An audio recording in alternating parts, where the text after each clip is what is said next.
right. Good evening, everybody. Good evening. I'm going to stand over here.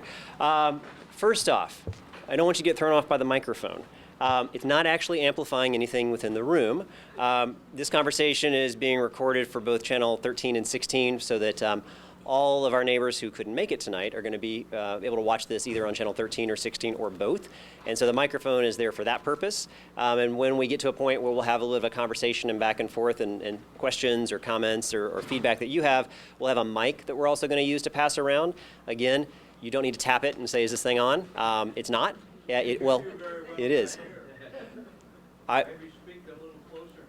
The mic is not an amplified mic, so this is not amplifying into the room. I'm going to talk loud, but I don't want to make it thrown off and say, I just can't hear it through the mic. Or when we use the mic, it's actually so that the cameras can pick up the audio of whatever question you're asking, so that way anybody who's watching it on channel 13 or 16 later can hear what wonderful question and insightful comment that you've got, so that it's not just a break of silence followed by an answer. I think we've all seen press conferences like that, and they're no fun to watch. So. Thank you all very much for coming out. I'm Charles Allen. I'm your Ward 6 council member. I recognize a lot of faces in this room, and I appreciate everybody taking their time to come out this evening. I have an agenda that we circulated. Hopefully got a chance to take a look at that. For folks who had RSVP'd online, we sent you in advance just a couple of links, so if anybody who wanted to do some of their homework and read the draft or proposed constitution, some of the background. We've already held one hearing at the council, and so there was a link to that. We also have copies of all those things up here, so if anybody didn't get that on the way in and would like to, please make sure you feel free to grab that. My goal for this evening, as your council member, I want to make sure that I'm hearing from you. What are your questions that I can answer? What are your concerns? What are your recommendations? I think our fight for statehood and our drafting of a constitution is a really big deal. I think it's really important. And what I want to do is be able to help explain a little bit about what's coming up, because I think there's a lot of conversation in the community around what's going to be on the November 8th ballot. What is it that's before the council right now regarding a constitution? What was the process that was done earlier in the summer? What is the process moving forward? What does it all mean? I also know that we didn't actually have the Statehood Commission didn't hold a meeting in Ward 6, and so I wanted to make sure that I was hosting something here to be able to hear from my neighbors and constituents about what their issues or concerns are. And we're also holding two hearings of the council, both a daytime hearing that already took place and then an evening hearing tomorrow night. But I know not everybody can take time off of work or from away from their family to travel downtown, so I wanted to come to you to make sure that we make it just a little bit more accessible for our neighbors to be able to weigh in and let us have some feedback on that. So those are some of my goals. I'm going to talk through a few of these items. My understanding is that the mayor's also going to be coming by in a little bit, and so when she arrives, I'll certainly find a natural break point and ask her to come up, say a few words. She may want to answer a few questions at that point as well. So whenever the mayor gets here, we'll just kind of slide her right into the conversation. But before I go through some of these things, we also are joined by our Senator, Michael Brown, and I wanted to ask him if he wanted to come up briefly to say a quick introduction. He has another meeting he's going to later tonight, but wanted to certainly invite the Senator to come up, say a few words, and I'll ask you to use this mic so that it gets picked up for the camera as well. So let's give a round of applause for Michael Brown. First, let me thank you, Councilman Allen, for doing this. You know, it's important to get the community engaged in this process. As you probably know, there's going to be a referendum on the ballot on November 8th, and we need to vote yes on that referendum. There's been some conversation about the Constitution, and there are things in the Constitution that people like and things that they don't like. But I want everybody to remember that we need to keep our eye on the prize here, and that's voting yes on statehood. The Constitution can be changed after we become a state, and this is a very typical thing to do. Tennessee, for example, changed their Constitution 3 times after they became a state. So if you're going to go testify before the council tomorrow, the position that I've taken, and I hope you will take, is that there should be an amendment to the existing Constitution that calls for a mandatory constitutional convention within 3 years of becoming a state. That way, some of the issues that have come up and need to be discussed can be done at that time.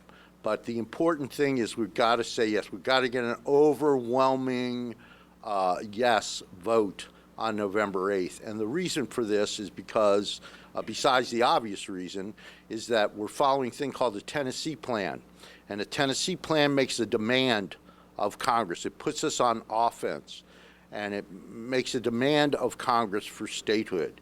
And we want that demand to be as resounding as possible. Just imagine if we can go up to the Hill, and to the White House and say 80% of the people in the District of Columbia have voted for this. So that's really what we're trying to accomplish, and I hope that you will encourage your neighbors to get out there and vote yes for statehood.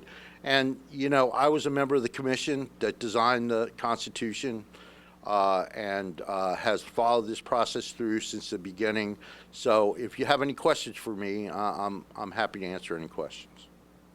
Thanks. Okay, all right. Thank you. Thank you. Thank you very much, Senator. Again, appreciate you coming by tonight, and I know you'll be able to stick around for a little bit to hear some of the comments and some of the feedback as well.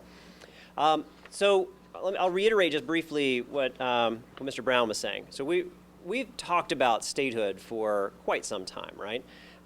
So why is this any different? And why do I think and why do others think that we need to take a active step, a stronger step in this direction?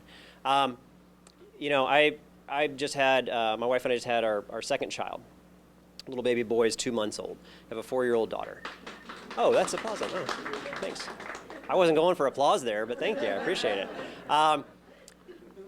I realize that as a parent, I'm going to have to face a moment like generations of Washingtonians have that have come before me, that I'm going to have to explain to my 2 kids when they get a little bit older that their federal government has every expectation of them as they do their cousins that live in Tennessee, their friends who live in Virginia or Maryland or anywhere else across the country, to pay federal taxes, to defend our country, to potentially lay down their lives for our country. The expectations are the same no matter where they live. But I know that the federal government does not treat them the same. And having to think about how do I explain that to my kids, it's a conversation I don't ever want to have. And that's why I believe very strongly that we want to be supporting and working for statehood. We have a lot of folks who are doing incredible work supporting statehood and pushing for it. I see this as a moment where we can take another step forward and a very active step. And you know, you heard the senator talk about some of the things, and I know I've heard from a lot of my friends and neighbors too that have talked about some of the changes that might need to take place or some of the things that we want to do. And I definitely want to hear some of that tonight as well. But I will say, you don't get it unless you go for it.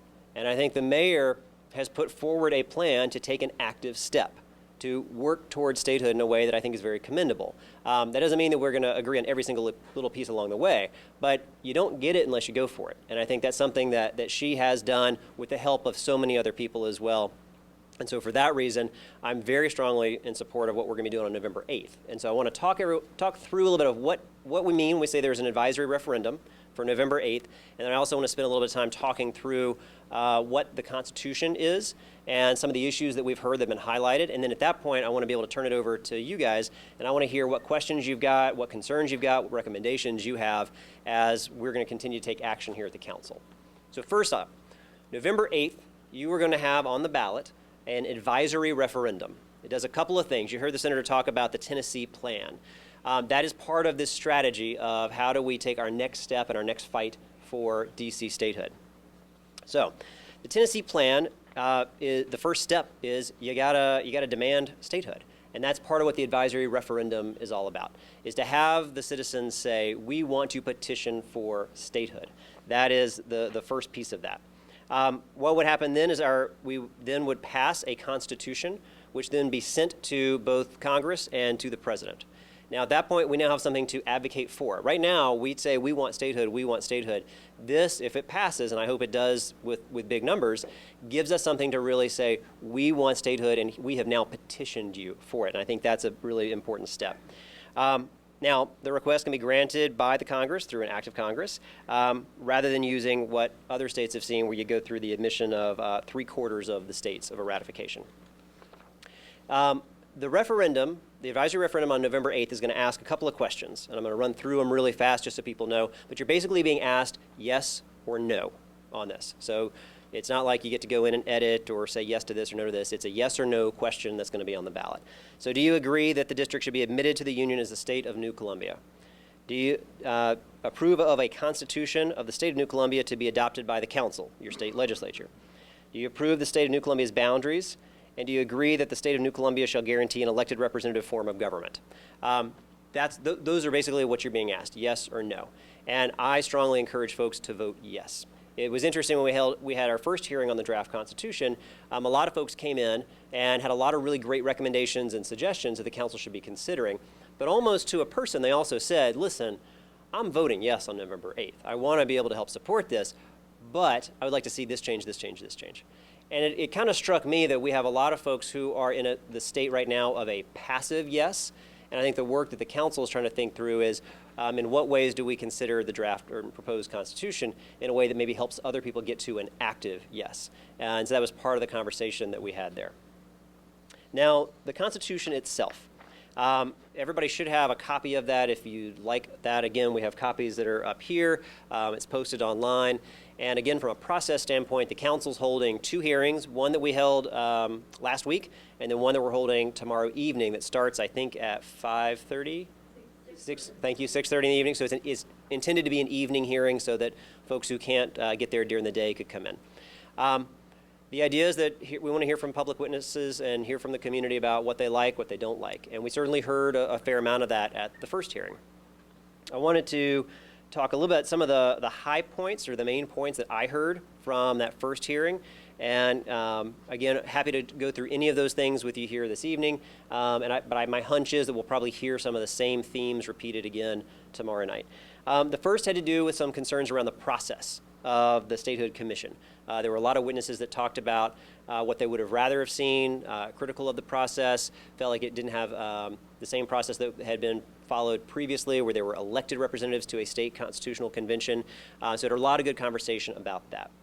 As you heard the senator talk about, another major point that we heard a lot about was the issue around when would you hold a constitutional convention afterwards. So the issue is the Constitution is essentially it's a living document. There are changes that we know we will be making over the course of time, especially moving from our current form of government into a state government. Should we require a state constitution or constitutional convention to be held shortly thereafter? Currently, the way the Constitution is set up, it's permissive. It says the council may schedule a constitutional convention. Heard a lot of testimony from folks saying it needs to be not a may, it needs to be a shall. Some difference of opinions about should it be, within 1 year, should it be 3 years, should it be 5 years. But it was interesting. We did hear that as, at least I heard that as kind of a common theme from a lot of the witnesses saying that it should be a shall. It needs to be a shall, not a may. Also talking a lot about the planning for statehood after the document is sent to the Hill and sent to Congress. Also, another issue that we heard a lot about was how would we go about initiating a change to the Constitution? The way that it works under the proposed Constitution is that would come from the council. That is your representative form of government. And I would like to believe that you're able to hold your council members accountable. But that's the way it works right now. We definitely heard some feedback from people saying, should we be able to create a citizen-led initiative to create an amendment or a change to the Constitution? And that was a major piece of feedback. And then the other one, and I'm not listing every single issue, I'm just kind of listing the things that popped up in my mind as I listened, concern around the independence of the Attorney General, the CFO, and the auditor. And I would point out that the election of the Attorney General would not be changed. The appointment of the CFO, Chief Financial Officer, would not be changed. But the words independent were not in there, and we heard from some people who said they felt like that needs to be a stronger element to make sure that it's very clear that we have an independent Attorney General or we have an independent Chief Financial Officer. Things that, at least for me, were interesting, we didn't hear too much about. The current draft or proposed Constitution has a copy of the U.S. Constitution's Bill of Rights, word for word. Heard some people talk about, and at least on my mind is, we don't need to repeat the federal Bill of Rights in our own state constitution. As somebody who has some concerns around the way that at least it's interpreted when we talk about militia and guns, I don't know if I want my state constitution to repeat all of that. So there was a good, healthy conversation around some of those issues about should we repeat that Or because it's the federal Bill of Rights, that's protected and that's not really in question, do we have a different state level Bill of Rights in essence? We talked about the legislative branch of government. Now, moving from a council of the District of Columbia to a state legislature, currently we essentially act as a state legislature, a county commission, and a city council all wrapped up in one. We would be shifting to a state legislature under this model. Some really important conversation I think should be had around this. What's the size of it? Should it be unicameral? Should it be bicameral? Again, there was a lot of good conversation, and what we have before us is the proposed constitution. It keeps a unicameral state legislature. They call it the House of Delegates. I'd probably call it the state Senate. But it expands the number. So it goes from currently 13 members, it would go up to 21 members. You keep 5 at-large state legislators, and then each ward would now have 2 legislators. And you could think about it maybe more like when you think about the Senate, that there's kind of a senior and a junior member from that geographic area. It would work the same way. It wouldn't split up, for example, Ward 6 wouldn't be split up into 2 distinct wards. You'd have one ward that has 2 members elected. And they'd be rotating, so it's every 2 years. It still have 4-year terms, but you'd be rotating that. Would love to hear people's feedback on that. As you probably know, everybody knows this factoid. The district is the only other state legislature that's a unicameral outside of Nebraska. Everybody knows that, right? Yeah, okay. How do we deal with vacancies? When there's a vacant council member, currently, under current law, we have 2 different ways we treat that. If it's a ward council member, we hold a special election. If it's an at-large council member, what we do is whatever political party that person was a member of, we then go and have that party then make a nomination to fill that spot. The proposed constitution carries that forward and does the exact same thing. I know that I ruffle some feathers within my own party when I say this. I think we should have a special election to fill all vacancies. But that's part of the questions, again, that are out there. Redistricting. I've definitely heard from a few people that have talked about how should we handle redistricting. This is every 10 years when we talk about the census. Currently, the way it works is the council takes that. We basically create a special committee that then redraws those lines of the ward boundaries. Other states have looked at creating independent commissions that do that, so you don't have the sitting legislators that create that. So those are a few of the high-level issues. There's a lot more, and part of what I'm able to do is hear some of your feedback and some of your questions. To the extent that I can answer your questions, I certainly will. But I also intend part of this to be a bit of a listening session. I want to be able to hear what your concerns are and your feedback. The council, hopefully, will be moving forward with this very quickly. The idea is that if we're going to be asking you on November 8th to be able to vote for it, my preference would certainly be that the council has passed this by then so that you have a really strong sense of what it is that we're asking you. And I think that's the intent of the council. It can never really guarantee how that's going to work, but that's going to be certainly part of the intent. Now, I can tell by some of the people that are milling about out there that I'm going to guess the mayor is either about to pull up or is parking right now, because when the mayor's photographer is outside, you know the mayor is not that far away. And I've seen him all day today as well, because he was out there with Walk to School Day with us this morning, too. So really, our mayor is kind of beginning our day here in Ward 6 and ending. Well, she may have another event tonight. Who knows? But I'm glad that she's going to be able to stop by for some of the conversation. So what I'm going to do when the mayor does get here, I'm going to kind of fold her in and have her say a few words. And then if her prerogative is also answer some questions, let her do that. I wanted to turn it over to you guys a little bit, though. I want to hear what some of your concerns are, what some of your questions are. What I'm also going to do, I have several members of my team that I regretfully did not introduce early on. Ann Phelps, right here. Laura Marks and Nicole Opkins. And so what we do is we're going to help maybe take some notes and make sure that we're kind of cataloging some of the concerns or questions that are coming up. We've also been joined by Paul Strauss. Paul, thank you, welcome. And I don't mean to put you on the spot, but I would love to, if you want to come say a quick hello and a good evening. Paul Strauss is also part of our leadership here for our statehood delegation. And I'll talk for a second since you literally just walked in the door as you come up. But part of what we're doing tonight, Senator, is kind of talking a little bit about what the November 8th advisory referendum is and what the Constitution is proposed and what the council's actions are. And part of my goal is making sure to hear back from some of my constituents in Ward 6 what they like, what they don't, what their concerns, their recommendations, their questions are. And so hopefully I've talked a little bit to let you catch your breath and would love to have you come say a quick word and a greetings tonight. So ladies and gentlemen, Senator Paul Strauss. Thanks. Thank you very much, and thank you, council members, for convening this forum. I think it's great to get as much input as possible into this process, and that's really what we tried to do when we developed this Constitution. Statehood, as you know, has long been an aspiration of the people of the District of Columbia. In this election, we are literally not doing anything that we haven't done before, but we're trying to do it better. We voted for statehood once before. We got about 60% of the vote. We want to do it better. We want to beat that. We expect we're going to. A Constitution was written in 1982. As it turned out, it was determined that that Constitution was felt by many in our movement to have created more problems than it solved.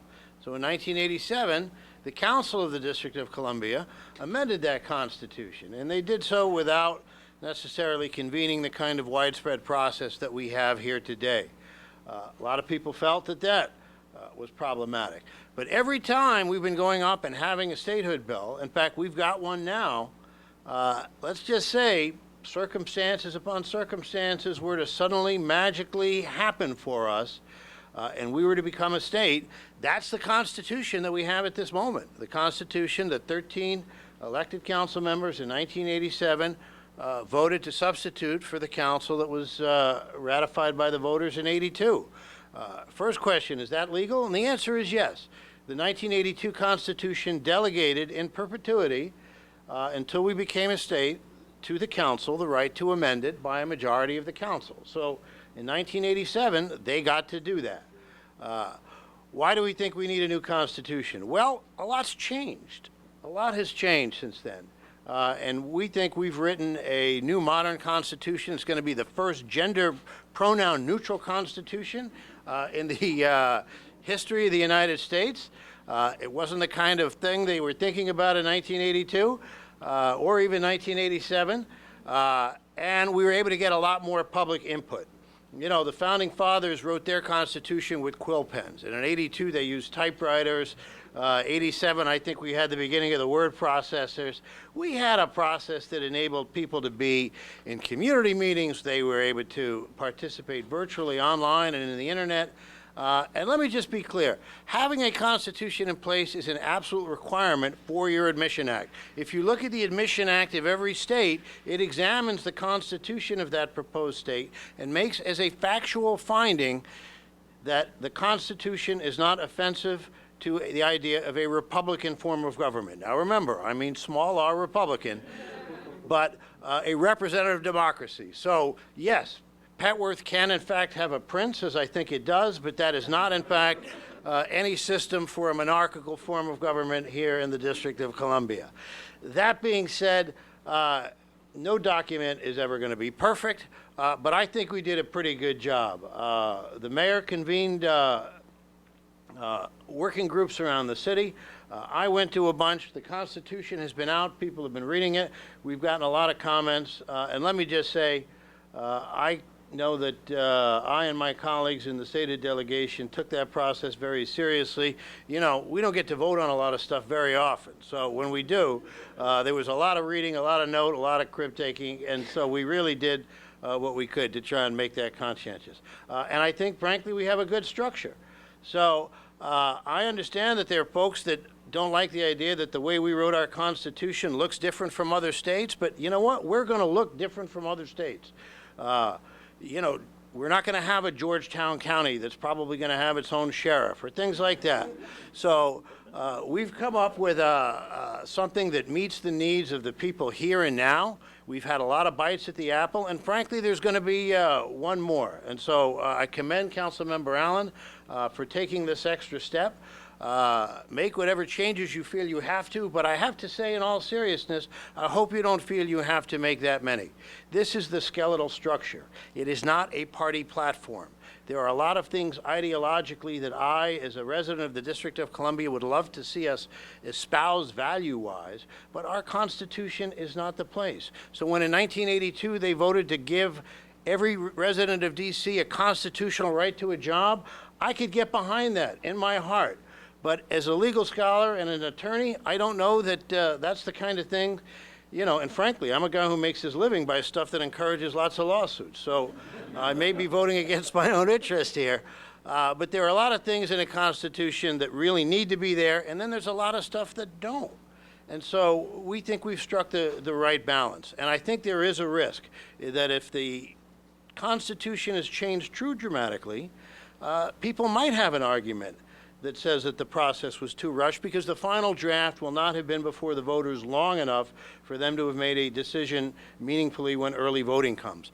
But even though people might be criticizing it now, I don't think that's the case. Our constitutional drafting process took longer than the convention in 1982. We had more public witnesses, we had more public input, and we've been able to circulate these drafts of the Constitution online and these little pocketbooks more widely than they ever have before. So I think working with the constraints we had, we did a great job, and I'm glad that we have a great council that's going to put the finishing polish, but hopefully not dismantle the frame and foundation that we built. Thank you, everybody. Thank you, Councilman Allen.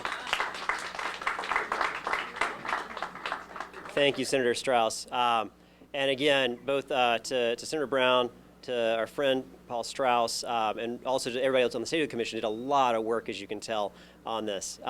So before we actually move into some of those questions of that, we're joined by another major partner in the Statehood Commission. But as I mentioned earlier, too, when we talk about the fight for statehood, it's my belief you don't get it unless you go for it. And I do think that the mayor has laid out a very aggressive strategy, and I commend that. There may be, like I said, some issues where we're going to try to work out. As Senator Strauss said, we're going to figure out a little bit of what we're going to do with the council side.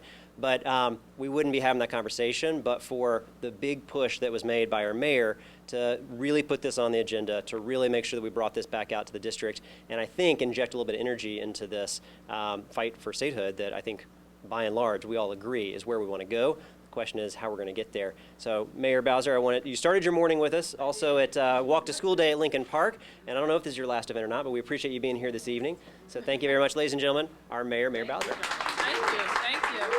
Well, hello, everybody, and I got a chance to listen to some of Charles's remarks on Periscope in the car on the way over here. So I appreciate that bit of use of technology, speaking of how things have changed. So I would want to reserve the time that I have to really be available to answer any of your questions. And so I'll just add a little bit before I with Charles and the statehood members can answer any questions that you have.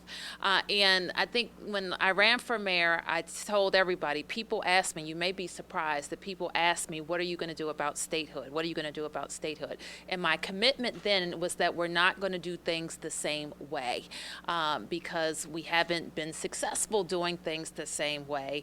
And every time in the history of the District of Columbia, we have to be advancing and pushing the issue forward. So we really put together a team to think about how we could do things differently, and one was to follow this Tennessee plan, the plan that Tennessee was successful with, and that's getting these pieces in order and then petitioning the Congress for admission as a state. So that's why we've worked very hard, and Paul has talked eloquently about the process to write the Constitution, to set the boundaries, and to get the question put on the ballot this November the 8th. And so that is our focus now, is how do we spread the word across all 8 wards, because I do think that you're right. People recognize more than ever that is not only an indignity involved with not being an equal citizen, but there are real practical effects for a jurisdiction like ours that pays more taxes than 22 states.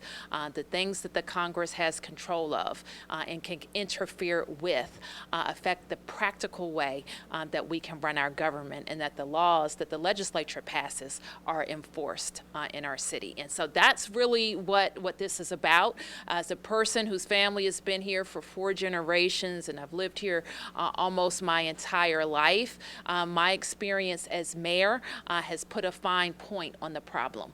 That I'm elected to make decisions and to execute the laws and to make sure our budgets are balanced, yet people who have nothing to do with our city can upend it on a whim.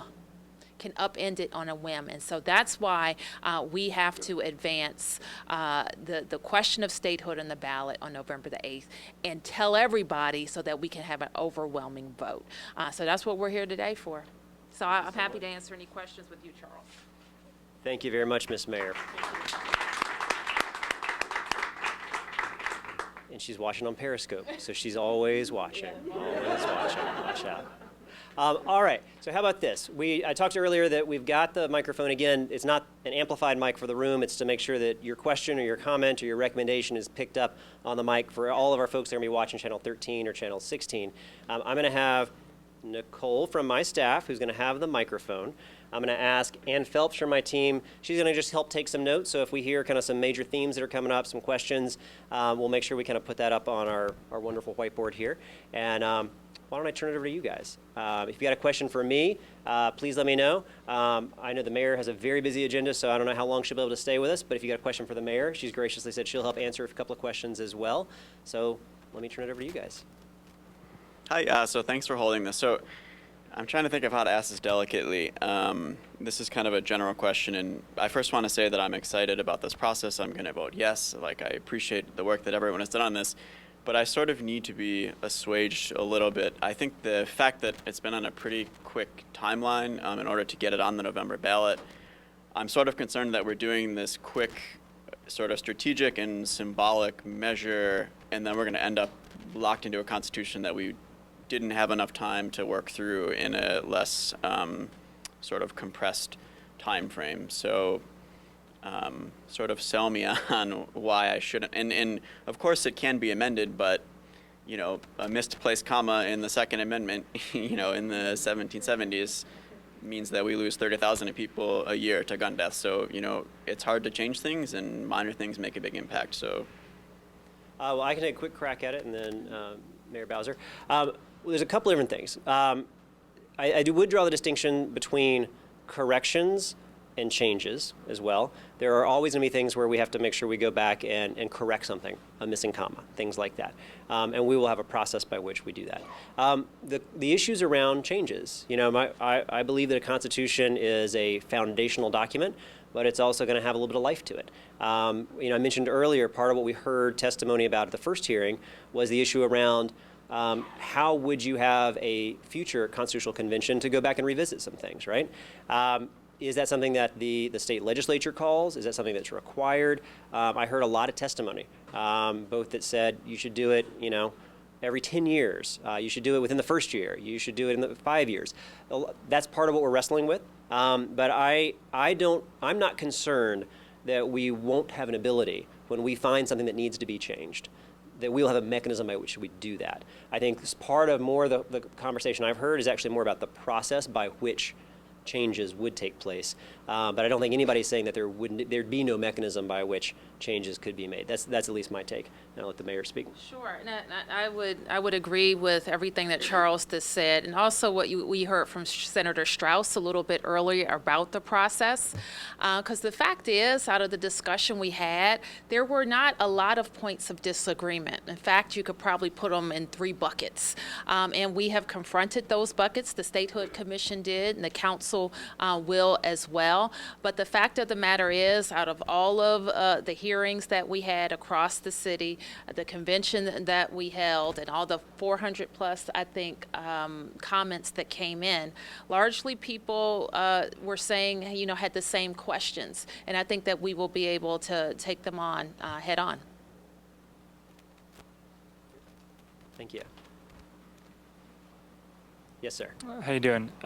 So I was curious. I'm kind of new to the statehood, you know, the initiative. I'm curious if there's anybody in DC that's, I guess, against statehood, and sort of what that. I mean, yeah, not to be like negative, but I'm sort of curious if there's any prevailing, you know, opinions against it, and what your responses to those would be, because I'm not really aware of any opposition to statehood from anybody inside the district. A great question. I'll say there is no prevailing sense, at least among DC residents, that we should not have statehood. I hear the opposite. The prevailing sense among DC residents is, by God, we need statehood yesterday. I do hear from time to time. I represent a good chunk of the people who work on Capitol Hill.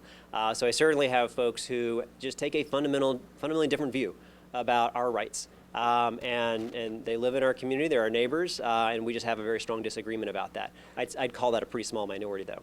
I would also say, though, there is a chunk of people who feel like we've been at it and that are a little bit cynical and say, you're really not going to get there. We've been at this for a long time.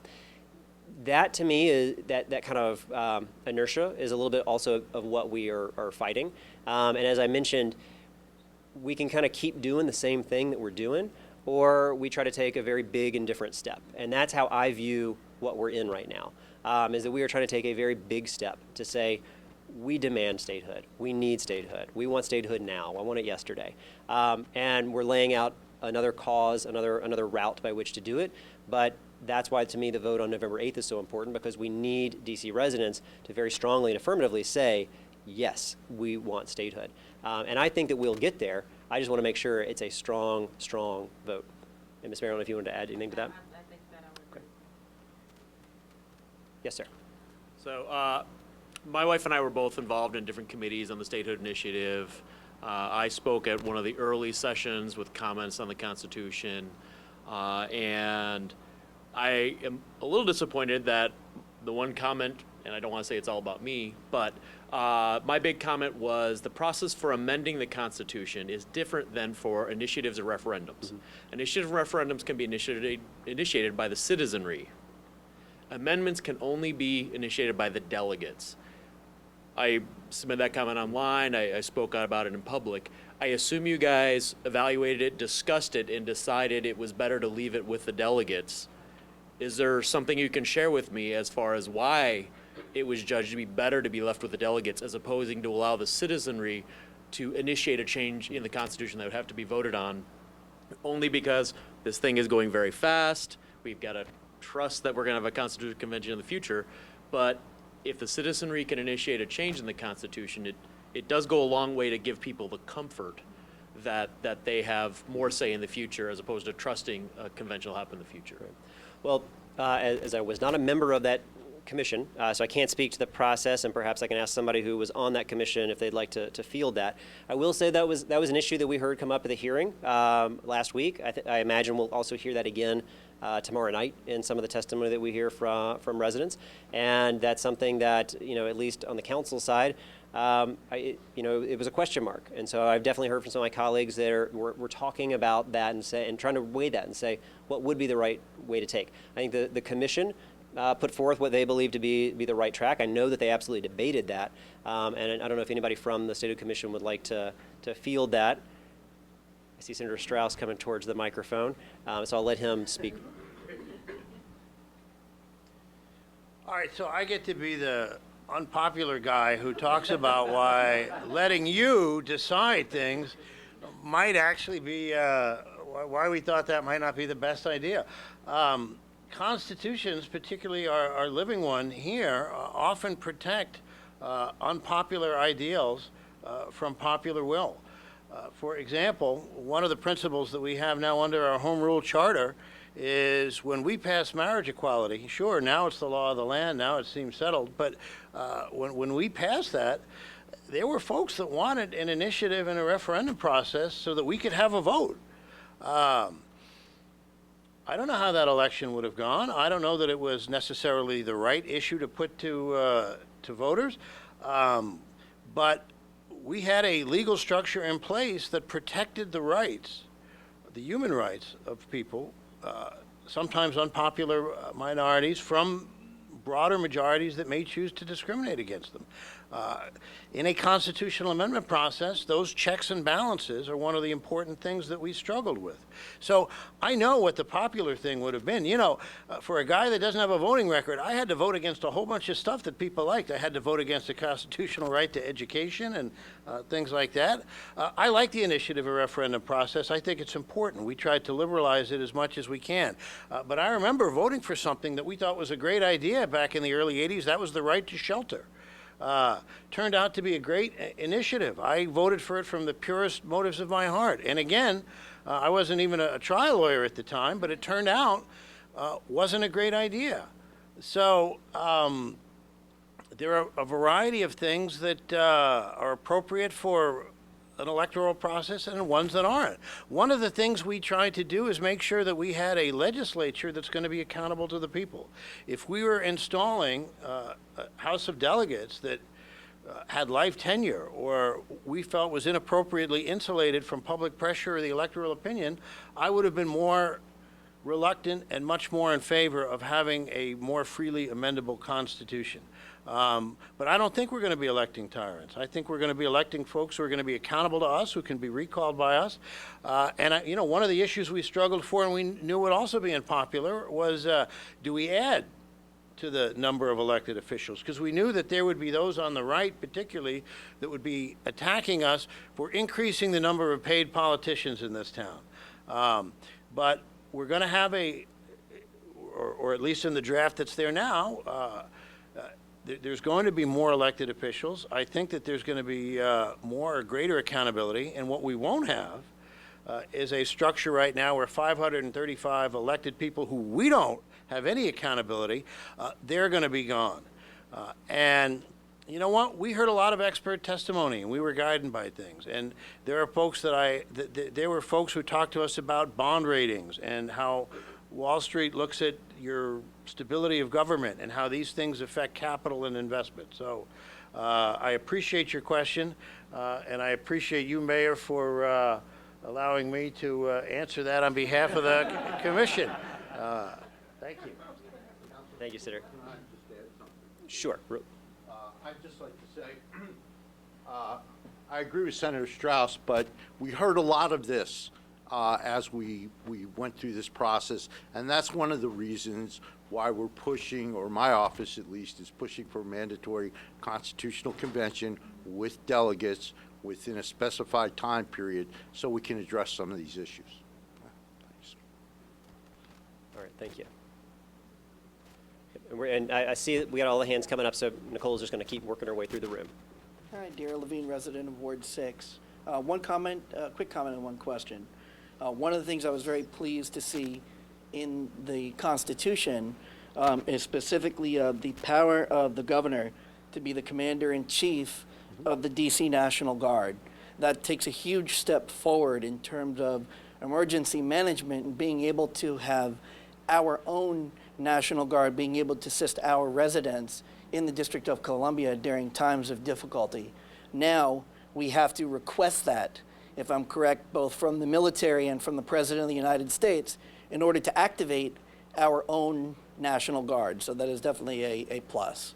One of the other things that, the question that I had was, how can the everyday citizen get involved in helping both the council, the executive office of the mayor, to be able to push our residents to become more knowledgeable about this process, number one, and about exactly what the language is in the ballot on November 8th, because education is key to this in order to having our residents understand. Excellent. Well, thank you. I'll say on your first point, I agree with you. I would like to be able to say, Madam Governor, and if I say Madam Governor, I want the governor to have the rights that we expect all governors to be able to have and the powers that come with that. So I appreciate your point on the first one with the Guard. Second question is, so folks want to be able to be supportive. Every single person in this room, you are an influencer within your own community, within your own network, whether you realize it or not. So you have a very powerful voice to your own neighbors, to your family, to your friends. So I would say, please talk about this. There's also there's a campaign trying to encourage people to say, we want to be able to vote for this. There's a yard sign right there next to you. I don't think that was a plant. And there's a campaign called Statehood Yes. And so you can find more information about that. I believe it's a website, Statehood Yes. StatehoodYes.com. So for folks that want to get involved in that, there's a web portal there where you can get engaged with the campaign, and that's where I would direct people. Yeah, thank you. Or also go to statehood.dc.gov. And for the microphone, that'd be statehood.dc.gov. Hi, my name. Remember, my name is Deborah Atkins. First of all, Mayor, thank you for that 10th anniversary African celebration. That was just wonderful. My question is very naive. I'm from California. I've been here 16 years. I pay DC taxes and California state taxes. Convince me in 2 minutes or 3 words, why should I be convinced that DC should be a state? I've spent 37 years in federal government at the executive level. That's all I know. So to hang on to his question, can you take a naive federal employee, retiree like me, and convince me that DC should be a state so that I can talk intelligently to other people about this? Yeah. Okay. So let me take a, Use let the- me tell you why. So you use the came mic from also. the great state of California where you have representation. Your congressperson can vote and you have 2 senators and you paid federal taxes. Well, I'm born and raised here. I have never had 2 senators and I have never had a person to vote for me in Congress. So when I get mad about something, you know, I pay my taxes. The thing is, I'm supposed to have a voice. There's nobody for me to call. You know, I want the Supreme Court nominee seated. Only the Senate can do that. We don't have any senators. I remember I got a full head of steam when they were going over the health care bill, and I wanted the Congress to vote and to act. We don't have anybody to call. More practically, when we are talking about our metro system that really affects the health of this region, there was a meeting recently where the 4 senators from the region had a meeting with Metro officials. Metro has a bigger impact on us than it does on Maryland and Virginia in many ways. We didn't have a seat at the table. So when they are also, and then the council people will tell you this, in any legislature where you are bartering for things amongst yourselves, the jurisdiction with no representation gets left out. So this is why why wouldn't we? We're Americans, right? We pay taxes. Fundamental to our system of government is that if you pay, you get a voice. Well, we pay and we don't get a voice. And so that's the fundamental reason why we're fighting for it, the ideal of it, but also the very practicality of being a state. Our every right that we have as an American really is found in a membership in a state. So when you're not a member of a state, you're left out and left behind as a citizen of this great country. So we don't want anything special. We want everything that everybody else gets for paying taxes. And some people, especially from the states, the gentleman asked earlier, why would anybody in the district disagree? Some people in the states have this erroneous notion that the Constitution says there has to be a District of Columbia, that the District of Columbia has to be subject to the Congress. Well, what our plan says is that the Constitution says that there has to be a federal district. It does not say that it has to include the 672,000 tax-paying citizens of Washington, D.C. And so what we have done is made a boundary for the federal district. And it includes the federal buildings, the White House, the Capitol, the mall, and all of the things that are important to the function of the federal government. But the neighborhoods where people live, 672 taxpayers, are excluded from that federal district. And the balance of what is now the District of Columbia becomes the new state. So that's why. The other reason that I would say is there are a lot of states that wish they had their act together like we do. I should have told the gentleman earlier, people before in '82 argued against statehood because they thought that this district was this wild, wild west of a jurisdiction, and it needed, quite frankly, Congress to be our, I was going to say something, but I won't. There is a camera. I speak loosely when it gets late. But we needed a father figure in the United States Congress. You may not remember those times, but a lot of you do. In the 80s, you know what they said about us. They can't say that about us. We have $2 billion in the bank. When mayors come from around all of the states. They are remarking about how well the district is doing. And so we have our act together. The third thing I would say is we're already a state for all practical purposes. There is no mayor in this country that has the authority that I have. None. Because we function as a state, a county, a city, and a school district. And we have control of the schools. So there are things that we do that other mayors don't do. We issue licenses, for example. We control all of our Medicaid dollars, as another example. When we go and sit down, I'm going with a meeting of the chief executives from the region. I'm sitting down with the governors. I'm not sitting down with other mayors. So we are, for all intents and purposes, a state.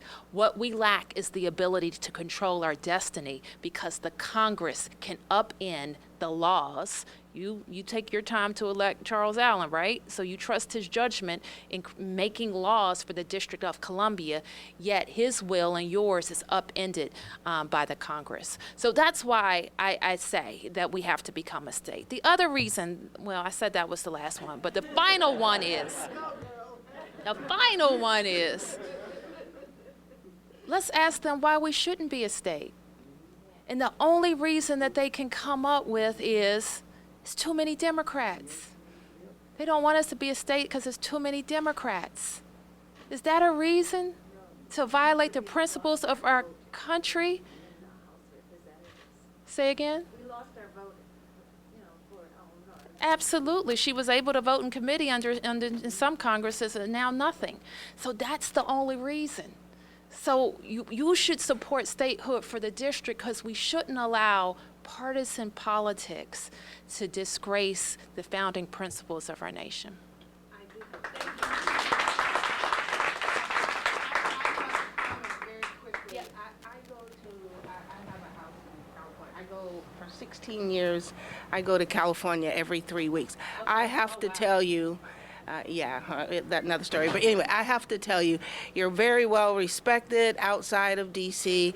When I can't go to L.A. without the comments that we get about how wonderful Washington is. And I'm glad I asked this question, because most people are just like me. Why is it that D.C. is making such a big deal out of this? Your explanation, that short, that has sold me. So I just want to thank you very, very much. I don't think I need to add anything to that, and I'll just say ditto. But you can also see why the mayor feels strongly about this and is pushed hard. Absolutely. Yes, sir. Just to piggyback on that, a lot of people think we're already a state. Yep. I mean, buy anything online and go to the drop-down menu of states, and there we are. So people think we're already a state. I will be voting yes, and I'll be voting yes enthusiastically and actively. I think that's the word you used before. I do want to reference two things that Senator Strauss mentioned. One was what is appropriate to be in a Constitution, and two, human rights. When I read through the Constitution, I didn't see something that I expected to see, which was the DC Human Rights Act. We have what is probably the strongest human rights act in the country, and I'm wondering why that was not actually included in the Constitution, which would make it very well protected, I think, and whether or not that's something that would be considered. Yeah. Well, I can, again, not being on the commission, I can't speak to what the commission's process was in deciding it. I can tell you, though, we did hear some testimony in that effect at the first public hearing. Again, my assumption is we might hear similar testimony again tomorrow night. And so it's part of what the council is trying to think through. What would be the right way to do it? Should we do it? What are the right ways? There are, I think, strategic decisions around why it was laid out the way that it was. And we don't want to disregard that, but we're also trying to hear that type of feedback that I've heard from yourself and from others as well as the council goes through its deliberation. And if anybody wants to speak to that piece. I'll just say lastly before I leave, the last thing I have to do tonight is get to my father's birthday party, so get in there. But There is a section in the Constitution, and Paul will point me to exactly where it is, where all the laws of the District of Columbia become the laws of the state of New Columbia, including our very robust human rights law. And so it would go. But what your question kind of points to a larger issue, and I heard on Periscope that you were talking about the Bill of Rights and the Bill of Rights that were included. Quite frankly, we could have a really big discussion about what could go in the district's Bill of Rights, and there was some discussion, I think, in the '82 convention, and what we found was every aspiration that people had in Washington got included. And so that becomes a very difficult process to manage, and so that everybody is respected and everybody's heard. The matter of our human rights law is settled. It's in the statute for Washington, D.C., and it's going to transfer to the state of New Columbia. And so that's part of the reason why we decided to include our Bill of Rights, and not to kind of open up just total open-ended discussion about a new Bill of Rights for D.C. Excellent. Well, I want to make sure the mayor gets to her father's birthday party. So let's give the mayor a big round of applause. Sing happy birthday from all of us, please. All right. Thank you, Miss Mayor. Yes, sir. I have both a comment and a question. Actually, like this young woman here, my wife and I, we moved here 2 years ago when we retired. We could have lived anywhere in the world, and we chose to live in the District of Columbia. So I guess we voted with our feet to come here without it being a state. But the one thing I've always thought about is how does this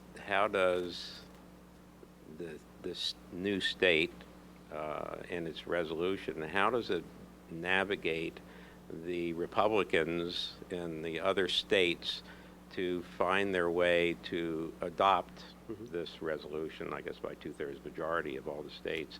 There must be a strategy somewhere that someone has that says, this is how we're going to do it. Great question, and what that speaks to is actually, so the question was, sorry, for anybody who didn't hear, the question was essentially what is the actual strategy to actually get a constitution passed, to get statehood for the District of Columbia, especially when having to navigate, I believe, the example you gave were Republicans. So the foundation of this approach is different because what it does is it submits the advisory referendum saying we are requesting statehood. It submits a constitution to Congress and to the president. So it does not go through the same ratification process that you were just talking about. How do you go out and get, Mississippi and Alabama and Wyoming to decide that we want to ratify us as a state, but instead goes directly to Congress and goes to the president. So it's a different approach. DC Appleseed is one of the groups that's kind of put a lot of thinking into this, of researching how did the Tennessee process go, and so how were they admitted to the state, and so it's a different approach. And I'd be happy to share more offline with you about kind of how they went through that process. But thank you. Thank you. Based on what Mayor Bowser told us about, we pay taxes, but we are not in control of our budget. We enact laws, but it's not under our control, and Congress has fiddled with it and, in fact, changed laws that you have made. Well, I've been thinking about that, and in the discussion here, it seems to me, it rings to me, that the statehood is also a human rights issue. We are not being treated equally. We demand our human rights, and that should. What's the verb you want? That Trump's. This number of Democrats over Republicans. I mean, for human rights, you're going to squash it just because it's that. But it's really a human rights issue, and I think if we call it what it is, then people will have to step back. I mean, I think that's a very fair point. I mean, I hold the belief that, we want a human right to be that you have equal representation in a democratic form of government. And our reality for every person sitting in this room that calls DC home, we don't have it. Good evening, Kesh. Hi, Charles. I just wanted to make a clarifying comment in response to the gentleman who asked about the strategy. And it's absolutely true that the mayor's initiative is, the whole idea of petitioning Congress with this full package and all that is definitely a new idea. But the whole idea of, or the whole concept of a bill that goes through Congress that requires a simple majority vote is not a new one. Even the current New Columbia Admission Act that is in the Congress right now does not require a constitutional amendment and therefore ratification by the states. It is simply the admission process that the Congress has given it by the Constitution, so that by a simple majority vote, Congress can admit a new state into the Union. That is how all the states, except for the original 13, were brought into the Union. And so that is not a difference between the current statehood bill in Congress and whatever the new one is. I just wanted to make sure everybody understood there's no need for a constitutional amendment in order to become a state. Thank you. You're right. Yes, we'll get the mic over to you. This is just, do other states have the Bill of Rights in their constitution, or is this something that's just come up with our situation? It varies. I think my memory from some of the research we did in advance of some of the hearings that there are some states that identify and list that, and then there are other states that identify their own Bill of Rights. So I don't think there's a clear precedent to say this is exactly how it's done, because each one's unique. But I think you'll find examples of both, actually. Yeah, good question. Thank you. Yes, sir. Well, in defense, I've heard that the only stupid question is the one not asked. So, but That's why we're here. Ask them all. It does seem to me that elections are fundamentally important to our democracy, and that elections law nationwide is undergoing real scrutiny because it's been undermined in many ways throughout time by people who are trying to stay in power or what have you. So there's a major, there were 1,400 people got arrested in late April demanding that we fix our democracy, our election systems.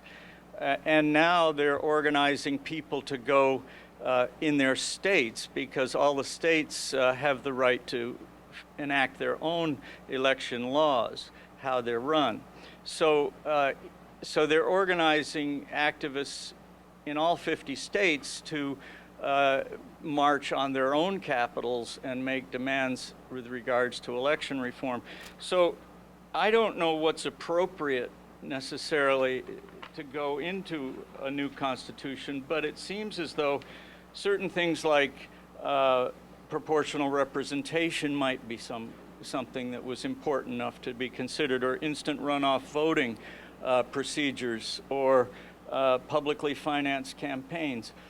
These are details but they're very important details. And I wondered if you'd ever, along with the ballot initiative and referendum, if you'd considered putting any of these other really fundamental things that are fundamental to the whole process to begin with into the Constitution.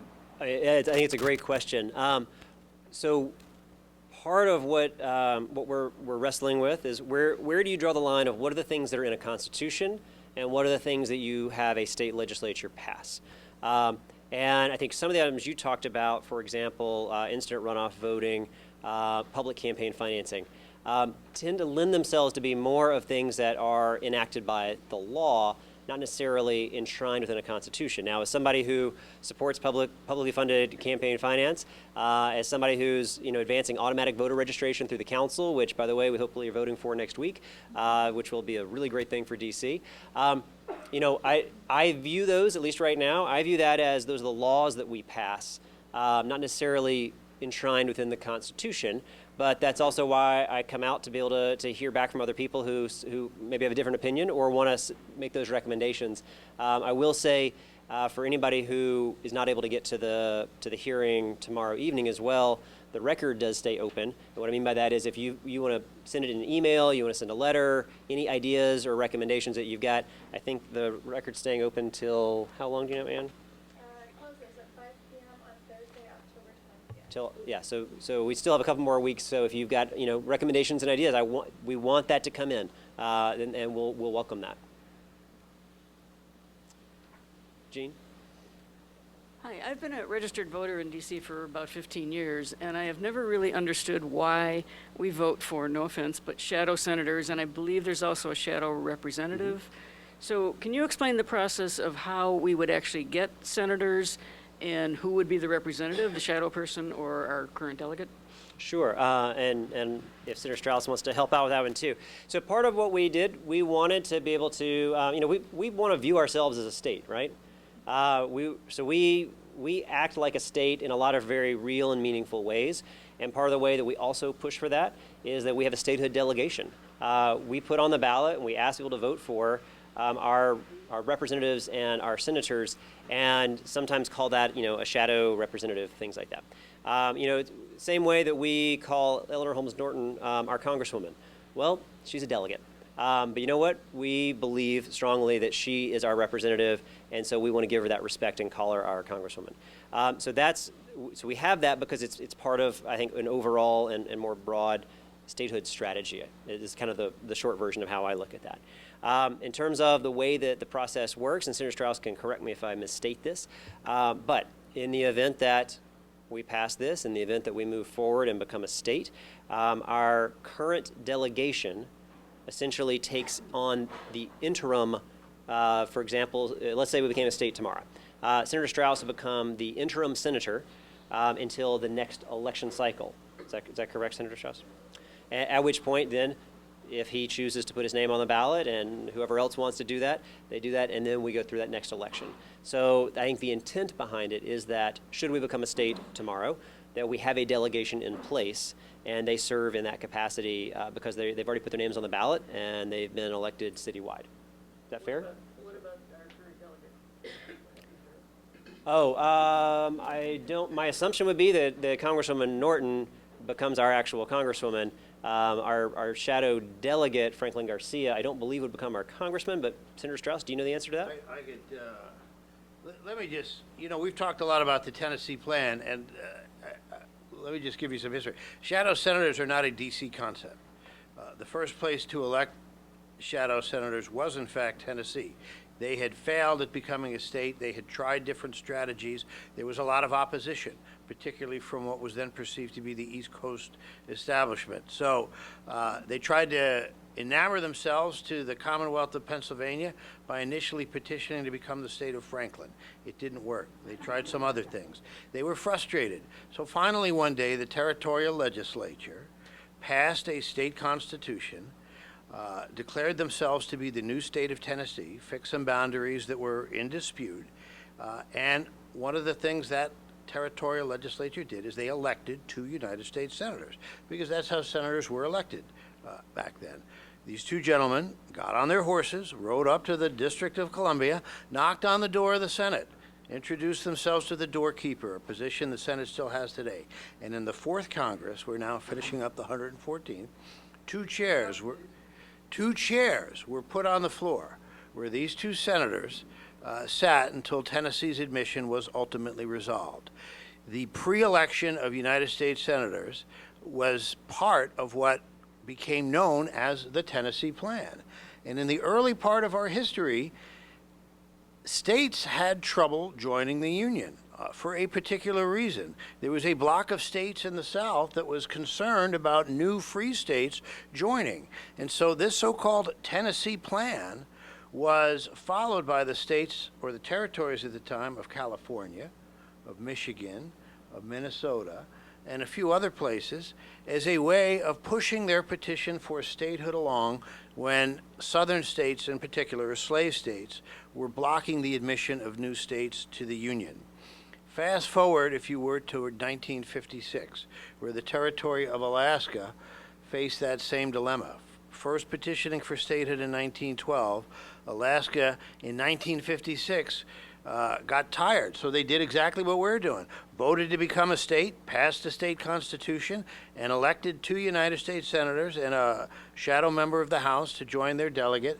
And from 1956, Alaska's so-called shadow representatives petitioned and finally got Alaska into the Union. So this Tennessee plan, why do we have it? The pre-election of senators or shadow senators is an inherent part of that statehood plan. It was part of the original 1982 Constitution for a variety of reasons. I don't want to get into too long a history lesson. Election for these positions were delayed until 1990. And now it's really time to rededicate ourselves and just sort of try the plan all over once more from the beginning. And so that's really what this was about. We need a new constitution. We need to fix the boundaries. We need to do all the things that the Tennessee plan did initially, because historically it's worked. Of the 6 territories that have tried it, all 6 have eventually succeeded. And I'm very much hoping that I won't be part of the 7th and the first in U.S. history to fail. Thank you. Okay, but what happens, is there a conflict then between our shadow representative and Illinois? The interim, the 82 Constitution said that the shadow delegation would take over until new elections would be held on the regular election thing. What we did in this Constitution is we shortened that. We felt it was important to have a provision for provisional representation so that, one, those 2 votes might actually be necessary to make sure that a change in the Senate or Congress wouldn't undo what had just been done. So essentially, it does follow the 82 principle, which would, in the interim basis, until the new elections could be called, seat us. I suspect that if it's this particular delegate who's serving, she'll probably want to run for, I don't expect she'll want to stay in the House. I very much expect that Congresswoman Delegate Eleanor, as we affectionately call her, will be one of the new elected United States senators. And the people will then be free to elect. You know, I got to be honest with you. I've been doing this for a long. I've been doing this a long time. My only goal is to really fulfill the mission that I set out to. I didn't think it would take this long. You know, one of Alaska's statues in Statuary Hall is of their shadow senator, Ernest Greening. It's one of the very first ones you see when you go into the visitor center. I take a little solace and inspiration from that. So I think we would be getting ahead of ourselves if we began to speculate about that. What we did in this convention is we took the original 82 language and we wanted to make sure that those interim seats wouldn't be enshrined for any long period of time. They would sit only until the first election would be held, and I imagine that would be, you know, sort of a 90-day period. And so hopefully our delegate would be I've assured her that if she runs for Senate, she has my vote, and I suspect she'll get the votes of a lot of people in this room. Quick time check. We have about 10 minutes, and I know there's several more hands up, so we're going to try to keep moving a little bit faster. I know we're going to the back of the room, and we'll come right back up front. Yes, ma'am. Good evening. Thank you for being here. I'm actually a new resident to this area, and I just have a quick question because in this immediate area, there's a great deal of millennials, and I'm just wondering, like, looking tonight, I only see a few other millennials in the room, and I'm worried because, like, I'm a mother of 4 small children, 1 on the way, and I'm just wondering the benefits that we have of not being a state in DC, such as if my child wants to go to another state for college, they don't have to pay out-of-state fees because of DC not technically being a state. Are things like that going to still be awarded to people who are here? Because that's a great benefit. Also, if you pay attention to DC all over, there's a great deal of millennials moving here because of the jobs. That's a great motivator for most people who I know, even in my home state of California, and where I attended college in Louisiana. That brings people here just off, you know, the government contracts, the government, all that period. So what are we doing to reach those people so that they understand the importance of becoming a state? Mm-hmm. Or has the conversation even started in the millennial area to where their ears are getting warmed up and hot to all the changes that are coming?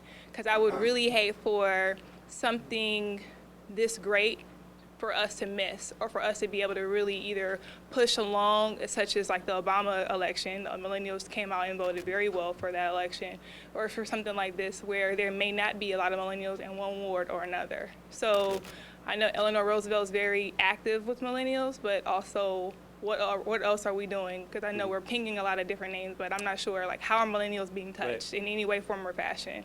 Well, thank you. So there are kind of two big questions kind of within that. The first being, what about, and I'll address this one first, kind of what about those arrangements we have with other states? Well, I'm going to make the argument that I think as much as there may be benefits that exist if my kid were to go to school in Virginia, I think having my kid be, a full U.S. citizen with all the rights of being a resident of a state, I think is incredibly important and would be my first and foremost. That said, I don't believe that statehood means that the types of arrangements that we have, which are actually not enshrined in necessarily a constitution, but they are the nature of being the district. So, for example, in many places, if you're an attorney, there's reciprocity in terms of the way that when you're doing the bar. Many people don't actually take the DC bar because they'll take another state's bar and then be able to basically get into the DC bar. I think you'll see other situations where you have areas that are regional in nature where they have those types of agreements. So I think that's something that we certainly have to continue to explore. I don't have a clear-cut answer for you, but I don't believe that statehood means that all of those things just go away. The second piece around just how do we help engage and work on whether it's a millennial voting base or others to help engage them and talk about statehood. It's a little bit what we do here, and I get it. We're not a room full of millennials right now. That's why we're on Periscope. That's where they all are, right? How many people know what Periscope is? Yeah. Oh, so you're doing pretty well. So I think that we have to find multiple mediums by which we do that. Earlier we talked also about there is a campaign around this, the Statehood Yes campaign. They've got a lot of outreach that do that, and what I'll say is there's a gentleman behind you that if you wanted to ask him about some of that after the meeting is over, please feel free to do that as well. Thank you. Well, okay, we'll go here, and then when you come back up to the front here. Yes, sir. So in the interest of time, I hail from the great state of Minnesota, and my father is from Oklahoma and has since relocated there. So my question is, how do we engage millennials or any other population who has moved to D.C., help them spread the message on why statehood is so important to their home state or jurisdiction? Because I had a conversation with my mother about this issue maybe a week and a half ago, and she had no idea that DC wasn't a state, and she really didn't understand what the benefits would be for me. And so when we think about and projecting forward it positively, when this gets to Congress, how do we then build a grassroots movement so people in other places across the country are pushing on their elected representatives to say, this is a human rights issue, and we have a large representation of people who were born in Tennessee or Oklahoma here in DC that deserve the same things that they had in their home state? Yeah. It's a great question, and that's part of, I think, we struggle with how do we build out that type of campaign. We have organizations like DC Vote, we have campaigns that go out, try to do outreach and education like that. But I think it all comes down to also the more that you tell, for those people who were not born here, but who have made DC home, to be able to tell that story in a very personal way. I grew up in Alabama. I also probably never really thought about the fact, is DC a state or is it not a state, or what's the elected form of government there, until I said, gosh, DC is a great place to be and I want to be here. And when I moved here, very quickly fell in love with my city and said, this is my home now. And as I went through that process, I very quickly also said, well, why in the world would I keep my, voting in a different state? This is my home. As your elected council member, I get to set how much taxes, what are your taxes? I get to decide how to spend your money. I get to decide what laws to pass, what rights you should or should not have. You need to be able to have direct accountability, or I need to have the ability to have to stand in front of you and answer. You need accountability from me. The fact that I can pass a law and the member from Texas or from Maryland or from anywhere else in our country can absolutely undo, it means that it's just undercut your accountability, because if I make a bad decision, I need you to shake your fist at me and say, you have really messed up. And if you want to, you vote me out. But if the decision's made by somebody from another state in another part of our country, you can't do anything about that. And the more we make it personal and the more we tell people the real stories, I think helps motivate people. So thank you very much. And I need to come up to the front row. So if you don't mind, sir, I promised her to get her question in, then we'll come back, okay? Thank you, Nicole. Those two questions were just too good. I don't know if I can come up with it. I'm still have my mind set on the House of Representatives and what happened to Elmer Holmes, and we've been living under like abuse for a long time. And so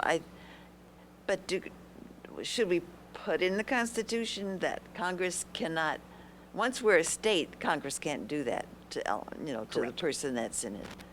But I don't know if that's something, if we do a Bill of Rights or something, that should be stressed that If we are a That's not state, done. if we are a state, then our elected representatives to the U.S. House of Representatives and the U.S. Senate, they are locked in. That's no one can say to that member of the House of Representatives, well, you're going to get to vote on some things, but not on others. The senator's going to have to sit out in the hallway. They are full members of those bodies, and that also is why I think statehood is the cleanest way to get to full representation for every single D.C. resident. That's why I'm for it, 'cause it really pisses me off. But I think I lost my thought about the other concern. Forget it. That's all right. That's all Come right. back. We'll go to the back of the room here, and then we do need to start wrapping up in just a couple of minutes. Yes, sir. Thank you. None of us are experts on drafting a constitution. It doesn't come up for us, very many people very often. And one of the problems with our country has become that citizenship and the concept of our civic responsibility as individual citizens has declined. We've trusted our government to our detriment.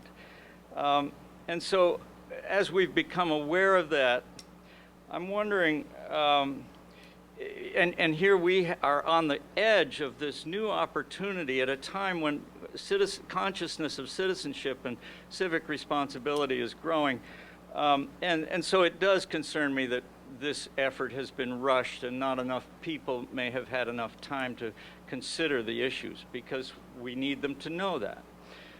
So I'm wondering if Paul or yourself could enlighten us as to any ideas that this Constitution incorporates that are new, that are unheard of in any other state constitution, because there's a creative process going on here that's conscious of the milieu that we live in nationally, where times are moving forward and we need to be moving forward ahead with them. For example, campaigns are getting more and more expensive in every election, state and local city elections, every election across the country, campaigns are getting more and more expensive.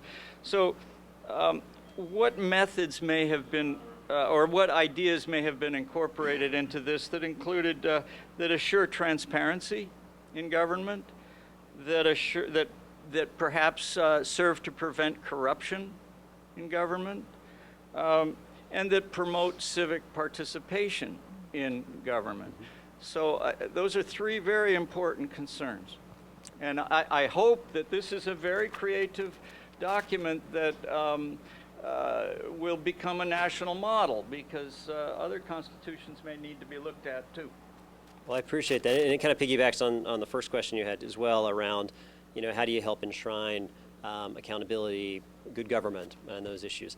And I want to be sensitive to our time. As you heard, the library is going to be closing a little bit, so we do have to kind of wrap up so that we can help clean up the room, and the library has a hard stop. So I think that, and happy to talk to you also further after this, but part of this is going to be the balance that we have between what are the things that we put in a constitution and what are the laws that we pass and that we enact. So laws are things that we pass and we go back and amend through our state legislative body, right? We amend underlying acts all the time because new information has come up, new ways about going to achieve something. And as we talked about earlier, this Constitution takes all the laws that are currently within the District of Columbia, immediately become the foundational laws of a new state. So I think that's part of what we're wrestling with, would be what bucket do you put certain things in? And I think there are going to be some things that are great ideas that I think speak to accountability, transparency, that speak to good governance, that I think are laws that we pass that you want to be able to make sure you're holding me accountable for. What reforms am I pushing? How am I acting as your elected official?